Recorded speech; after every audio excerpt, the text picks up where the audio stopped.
So finally I'm back onto working on the Enigma machine.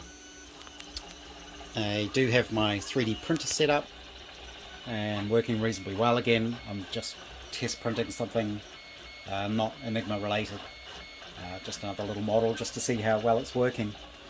And I've started a minor redesign on the pawls, which are those three levers which engage on the ratchets on the rotor and rotate them around.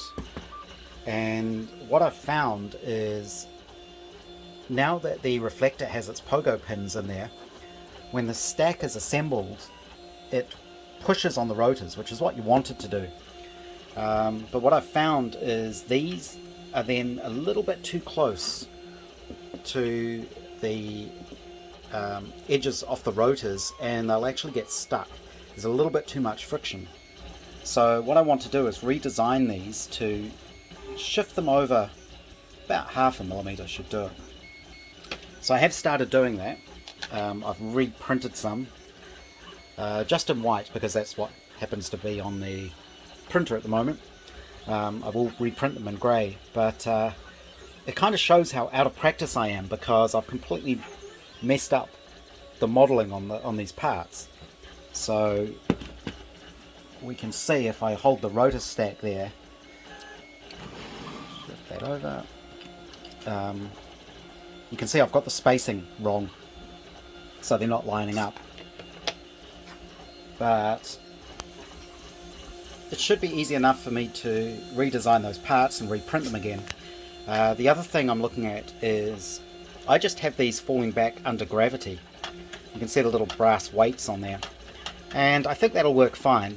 I may need to redesign it to have a spring on there. The original Enigma machines have a little torsion spring that goes around the shaft and presses into the pawls, but that's quite hard to arrange, especially with 3D printed parts. So either I'm going to rely on the weights just to let them fall back down, or else I will redesign this part and put small coil springs in there.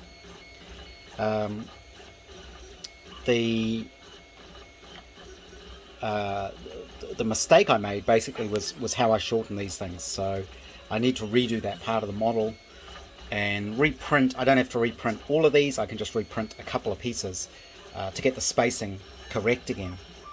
One of the problems though is to actually get to that shaft and change those parts. I'm going to need to dismantle most of the machine.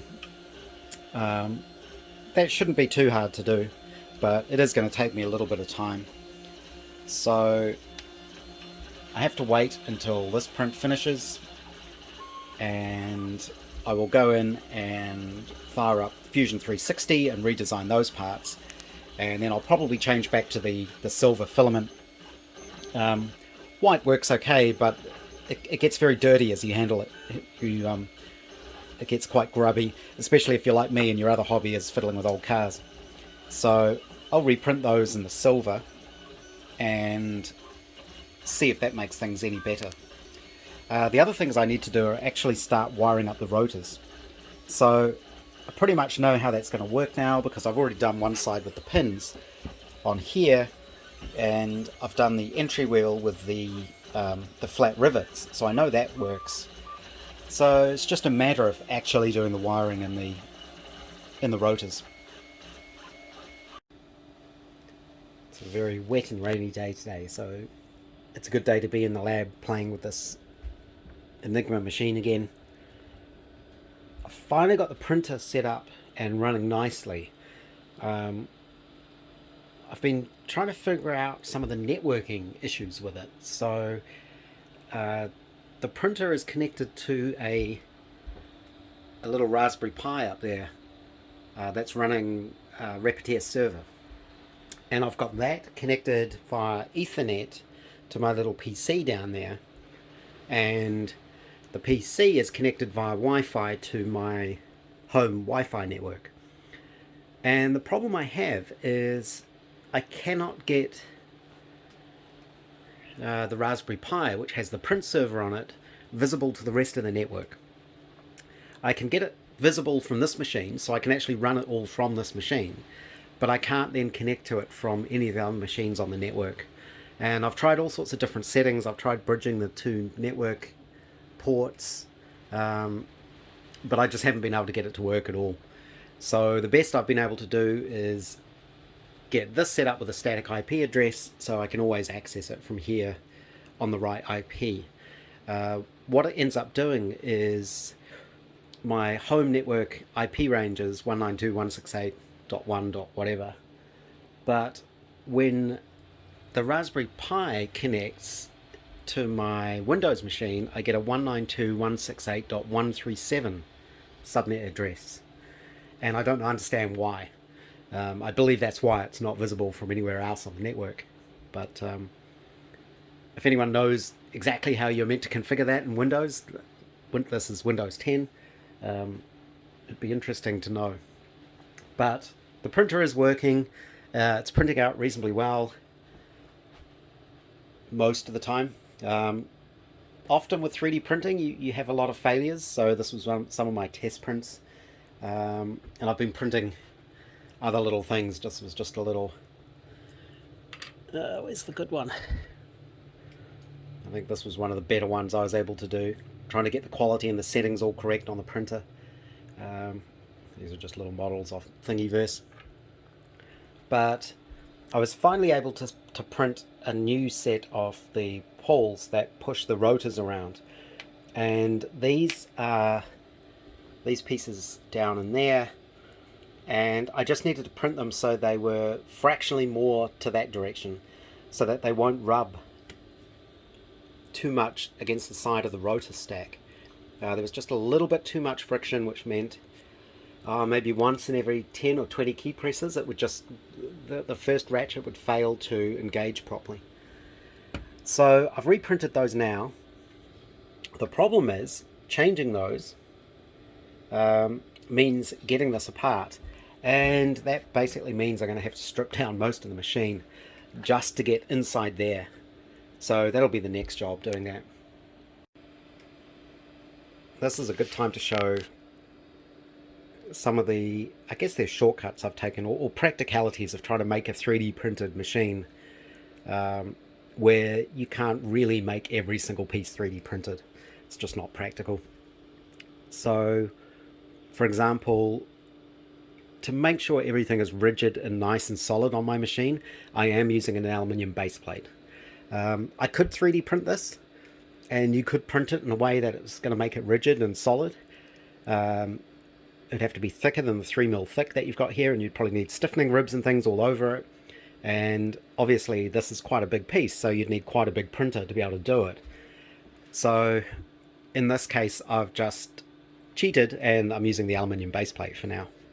It makes it a lot easier, and it actually makes taking the machine apart much easier as well. Because of the way I've built it, it's fairly modular, so I should be able to take the keyboard off, the lamp board off, and then I can get to what's called the compensator, which is this sort of plate which the keys are pressing on, and that's what's giving that seesaw motion that's moving the pulls.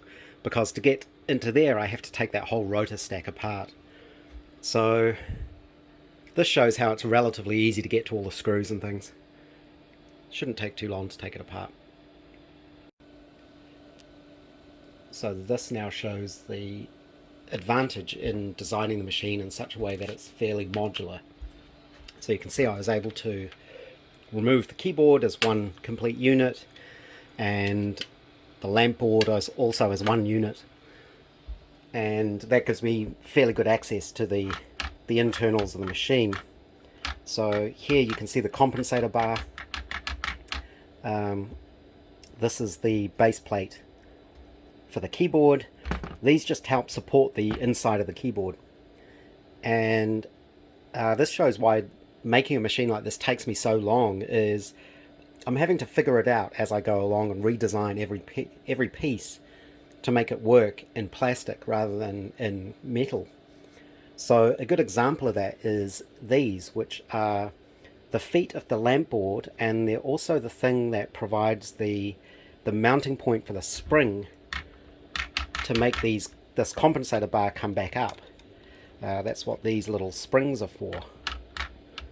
So you can see you need spring tension on there to bring that back up. The keys have their own springs on them as well, so they work independently, but obviously you want this to come up as well. So it has two little springs. And what I noticed when I was taking the machine apart is these kind of bolt down on there and hold up the lamp board, but because the spring is on this side, you can see there's a little bit of flex. So obviously I 3D printed this so it's strong in that direction, but the base of it is quite thin. So all that's happening now is the spring tension is causing that to flex, which means I need to redesign these parts with a little bit more reinforcement in here.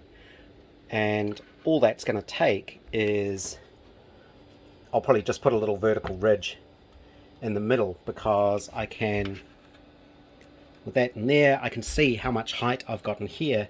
So I can modify this part now and print a little support in there, which will just make this a bit more rigid to stop it flexing. So that means redesigning and reprinting these pieces. So I'll end up having to go back to my Fusion 360 model and doing that. With the machine dismantled this far now, I can get this compensator bar out, which is what these pawls are attached to, and replace those. So there should just be 2 more bolts to undo to get those to work, to come out. So you can see now I have the compensator bar out of the machine. And this part is one of the reasons I built my 3D printer to be the dimensions it is. So it has a 300 by 300 by 210, I think it is, volume.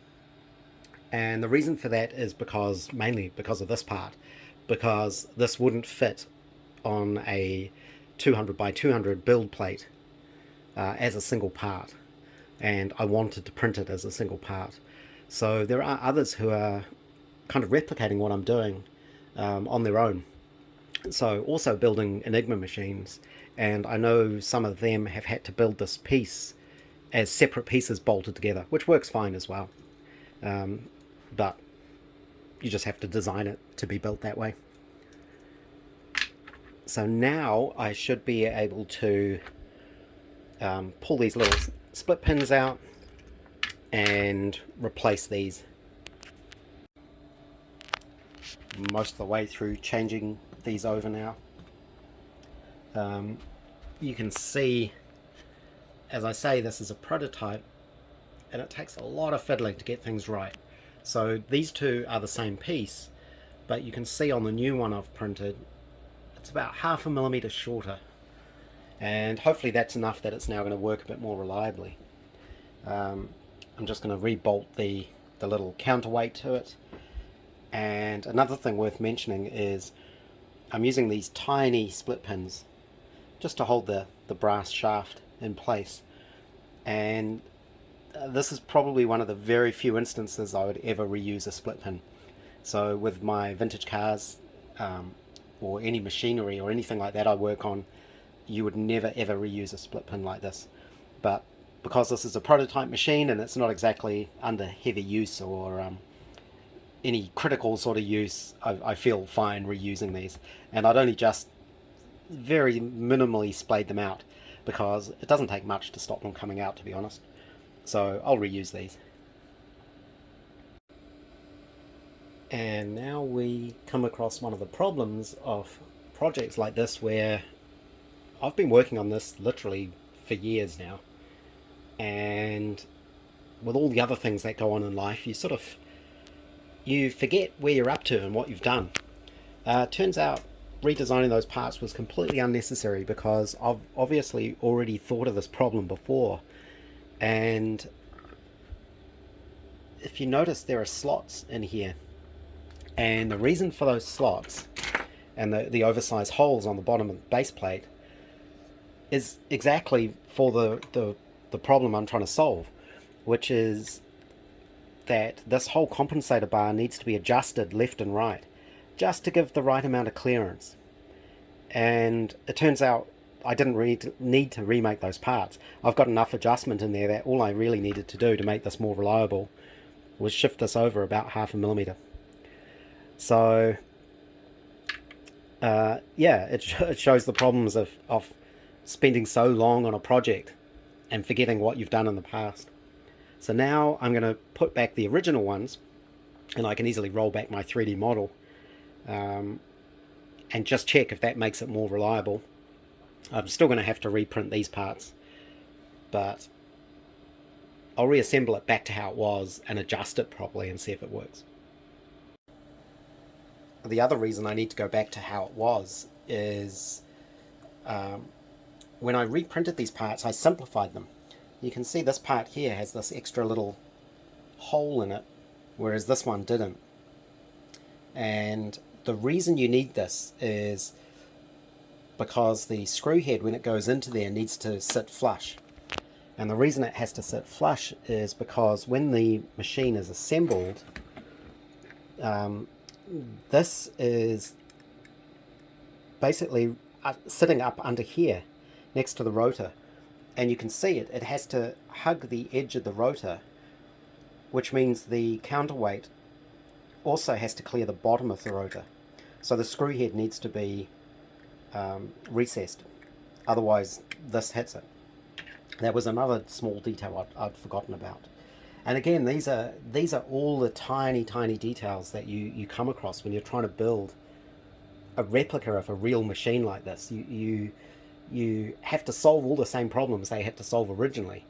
Obviously, you've got the advantage of it's been done before, and if you've got blueprints or plans, you can sort of follow those and understand what's going on.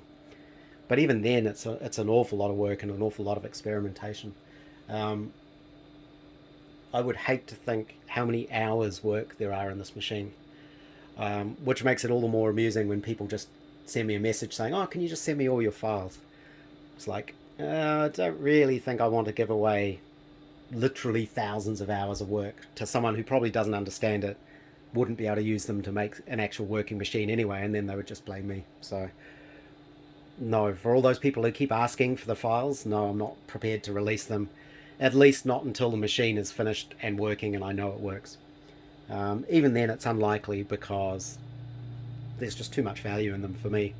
And even with the plans exactly, the parts exactly as they are, that work for me in this prototype, that doesn't mean someone else can print them and manage to actually make a working machine, and again they'll blame me for that.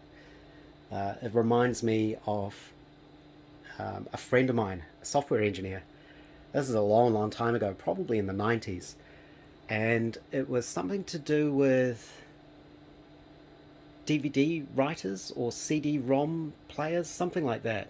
There was some sort of copy protection type thing, and he figured out a way that you could bypass it. So he wrote a small application that would let you do that and released it, and it was literally an application with a single button where you could toggle the protection on or off. And even that he used to get support messages for all the time. People didn't know how to use it, people got confused by it. It was literally a single toggle, and I think that put him off releasing any software publicly ever again. Might have been Macrovision, I can't remember exactly what the technology was, but I might have to look that one up. So yeah, releasing the plans for something like this and expecting anyone else to be able to rebuild it, it would be too difficult. And I'm sure people would say, oh no, they just would need the plans and they wouldn't ask about it, but that never happens. People are always going to ask, and to be honest, I just don't have time to answer all the questions. This is back together again, and that is why I had that adjustment in there. But there is another issue, which is one I was pretty sure was going to come up, which is once I've got all the pogo pins in here and they're pressing on the rotor stack, you can see as I put the tension on that, this is moving, so is this. These side pieces just aren't rigid enough. Obviously if the machine was made of metal, there'd be no flex there. And I had considered this when I built the machine. You can see I've got all these strengthening ribs and things in here to make it stiffer. They're probably not enough. I can try reprinting this as a more solid piece, but I think probably the better way to do it is to add an additional support, an additional bar like this basically in the front here. To do that, I need to make sure when the lamp board is in place, obviously the lamp board fits in there, is there enough room? And I think you can see there would just be enough room. So that means redesigning these pieces to be more rigid, just to get rid of the flex in there, and also redesigning this to get rid of the flex. Again, I could cheat and make these out of aluminium, thick aluminium plate, but I would prefer to try and 3D print them and just have more stiffening in there. I think even with another bar may not be strong enough. I mean, you can see there's so much flex in there. With it clamped down, it's not quite so bad, but there's still some. So you can see as I wiggle here, this whole thing's moving. So I think the way to get around this will be reprint these pieces, make them much thicker. So I've got all these strengthening ribs in it, but basically make these thicker anywhere I can, and also put an additional sort of air off here so I can put another crossbar just to help strengthen it, and I think that'll help. But you can see down in here how the pawl is rubbing against the rotor, even though I now have the compensator all the way to the right, and that's completely because of the flex in this. So if I flex that back, you can see, I'm not sure it's going to like to focus, but you can see as I flex it, the gap opens up between the pawl and the side of the rotor, and that's the problem I have, is that gap's not there, meaning that it jams up sometimes. You can see it, it's not engaging properly. Although if I push this back a little bit, sort of clamp this up, that fixes that problem. Bit hard with one hand.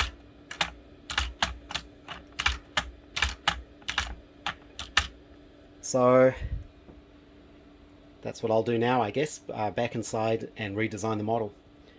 So printing these, I didn't need to do that, but it was a good exercise. I've got the printer set up and running nicely again now, and I should be able to reprint these other things relatively easily. And I should add, after my slight rant about people asking me for the files, I'm more than happy to answer questions about this. If people want to know how I've done things or why I've done things, then definitely ask. Just please don't ask for the files.